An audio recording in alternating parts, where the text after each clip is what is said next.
وہ بھی جناب بالکل سائڈ لائن ہو گئے. اور not to forget Shahid Khaqan Abbasi صاحب, he was the prime minister, PMLN کے نامنی. 2017 نواز شریف صاحب کی نااہلی کے بعد پاناما کیس میں وہ 1.5 سال پرائم منسٹر تھے, اور انہوں نے تو بھی پارٹی چھوڑ دی, آپ جو بھی کہیں, لا تعلقی کا اظہار کیا, الیکشن میں بھی انہوں نے حصہ نہیں لیا. اور مفتاح صاحب کراچی سے بیٹھ کے وہ کیا کہہ رہے ہیں, وہ کہہ رہے ہیں جناب اسحاق ڈار صاحب جو ہیں وہ میرے خلاف کرتے تھے, اینکرز کو لانچ کرتے تھے میرے خلاف جب میں فائنانس منسٹر تھا, یعنی کہ he was polling my league. تو ود ان دا PMLN وہ انٹریگس کی بات کر رہے ہیں, وہ بھی بالکل سائڈ لائن ہو گئی. چودھری نثار صاحب تو آپ کو پتہ ہے وہ تو پہلے ہی پارٹی چھوڑ گئے تھے اور بالکل انفیکٹو ہو گئے تھے کتنے سالوں سے. سو مجھے یہ لگ رہا ہے کہ PMLN میں ایک بڑا چینج آ رہا ہے, اور جو اولڈ گارڈ, میں پھر لفظ استعمال کروں گا, ویٹرن جو ان کی لیڈرشپ ہے, وہ اس وقت کرائسس میں مجھے نظر آ رہی ہے. وہ علیحدہ بات ہے کہ صرف ایک نام جو سامنے آیا ہے, اور سینیٹر پرویز رشید صاحب جو کہ کور دے رہے تھے, ایڈوائزر تھے, بڑا کلوزلی گائیڈ کر رہے تھے مریم نواز صاحبہ کو, وہ دیکھیں ان کو سینیٹ کا ٹکٹ ملا. اس کا مطلب یہ ہے کہ ان کا بھی اب پنجاب میں کی پالیٹکس میں اور ڈیلی معاملات جو ہیں گورننس کے مریم نواز صاحبہ کے, اب شاید وہ ہمیں نظر نہ آئے. جب وہ سینٹ میں آ جائیں گے تو پھر تو ظاہری بات ہے ان کی ایکٹیویٹیز یہاں زیادہ ہوں گی. سو یہ کیا انڈیکیٹ کر رہا ہے, یہ انڈیکیٹ کر رہا ہے کہ غالباً مریم نواز صاحبہ نے بھی فیصلہ کیا ہے, اور وہ ان حالات میں تو بالکل, جس میں نے پہلے بھی کہا تھا, کالنگ دی شاٹس, کہ یہ جتنے فیصلے ہوئے ہیں اس میں مریم نواز صاحبہ کے بڑا رول ہے. اب اس سینٹ کے ٹکٹس میں بھی آپ دیکھیں, یہ ہمیں ابھی تک کوئی نام نہیں آیا سعد رفیق صاحب کا یا رانا ثناء صاحب وغیرہ کہ جناب ان کو کوئی سینٹ کے ٹکٹ نہیں لے. وہ ناراض ہیں, کیا ہیں, دے آر ویری اینگری کہ جناب کیسے وہ الیکشن جو ہے وہ ہار گئے ہیں, ان پروٹیسٹ جو ہیں وہ ٹکٹ نہیں لے رہے ہیں وغیرہ وغیرہ. آگے جو بائی الیکشن آ رہے ہیں اپریل میں, اس میں بھی ان کا کوئی ابھی تک ہم نام نہیں سن رہے ہیں. سو ویری سین, رسپانسبل اور اچھے لوگ PMLN پوائنٹ آف ویو سے, ان کی پارٹی کے پوائنٹ آف ویو سے, میں سمجھتا ہوں جو بیک بون ہے پارٹی کے, وہ ہمیں اب پارٹی میں کچھ ریلیگیٹ ہوتے ہوئے یا ارریلیونٹ ہوتے ہوئے یا سائڈ لائن ہوتے ہوئے نظر آ رہے ہیں. یہ صورتحال ہم نے کبھی پہلے امیجن نہیں کی تھی. اور ٹھیک ہے جناب, پنجاب میں ابھی نام مریم نواز اور ان کی جو لیڈی ایسوسیٹس ہیں, اور ان کے پنجاب PM اپنا اسمبلی میں جو PML کے لوگ ہیں, وہ تو اس میں کوئی اتنے خاص ہمیں کوئی نام, آؤٹ اسٹینڈنگ نام تو نظر نہیں آتے ہیں. اب وہ لیڈیز ہی ہیں 3-4 جو کہ ہم دیکھ رہے ہیں, جو کہ مریم نواز کے ارد گرد ہوتی ہیں, اور ہر ان کے ود ان پنجاب جو بھی ان کے ٹور ہیں وغیرہ وغیرہ ان کے ساتھ ہوتی ہیں. But that is her style of governance. So میں اب یہ سمجھتا ہوں کہ PMLN کی اب ایک ذمہ داری, بھائی یہ تو یہاں پہ بھی ہارڈ لک آپ کے ساتھ ہوگی کہ 2 کی منسٹری, فائنانس منسٹر, اس کے بعد انٹیریئر منسٹر, یہ ہمیشہ فیملی نے اپنے پاس رکھی ہیں. The most important ministries after the prime minister, وہ بھی ان کے پاس نہیں ہیں. سو اب PMLN کو چاہیے کہ جب یہ سینئر لوگ آگے پیچھے ہو گئے ہیں یا ہو جائیں گے یا ہو رہے ہیں, تو خدا کو نئے لوگوں کو لے کے آئیں, نئے لوگ, ینگ لوگ, پڑھے لکھے لوگ, جن کی اچھی ریپوٹیشن ہو, کلین لوگ ہوں, ٹینٹڈ لوگ ہوں.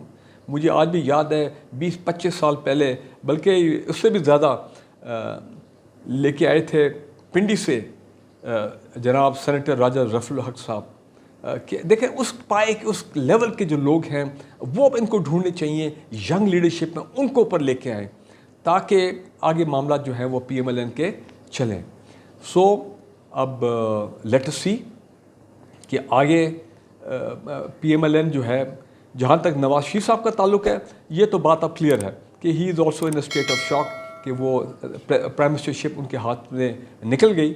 اور یہ مریم نواز صاحبہ ضرور کریں گی کہ وہ ایک فیس سیونگ دیں گی نواز شریف صاحب کو. ان کو پروٹوکال بھی ملے گا جب تک وہ پاکستان میں ہیں, سرکاری VIP پروٹوکال بھی ملے گا. ٹھیک ہے, ابھی کس کس چیز پہ اعتراض کیا جا سکتا ہے, حالانکہ اصولاً ہونا تو نہیں چاہیے بیکاز ان کے پاس کوئی ایسا عہدہ نہیں ہے, تو پلین ایک MNA ہیں. اور اس کے علاوہ ان کو میرا خیال ہے ایک رسپیکٹ دینے کے لیے before he fades away politically, ان کو رہبر تحریک یا ایک پارٹی کے سپریم لیڈر کا درجہ جو ہے وہ دیں گے، اور کہا یہ جائے گا کہ جناب ہر قسم کا فیصلہ، ہر قسم کی مشاورت at the federal level, at the Punjab level, وہ جناب اس میں نواز شریف صاحب ہوں گے۔ یہ کچھ عرصہ تو میں دیکھ رہا ہوں یہ چلے گا، لیکن شاید آہستہ آہستہ میرا خیال ہے مریم نواز صاحبہ ان کو بھی وہ بالکل پھر ٹوٹلی ٹیک اوور کر لے گی۔ Let us see how it happens. لیکن پی ایم ایل این اس وقت ایک ٹرانزیشن فیز میں مجھے نظر آ رہی ہے۔ اسی کے ساتھ بہت شکریہ، ایز آلویز پاکستان زندہ باد۔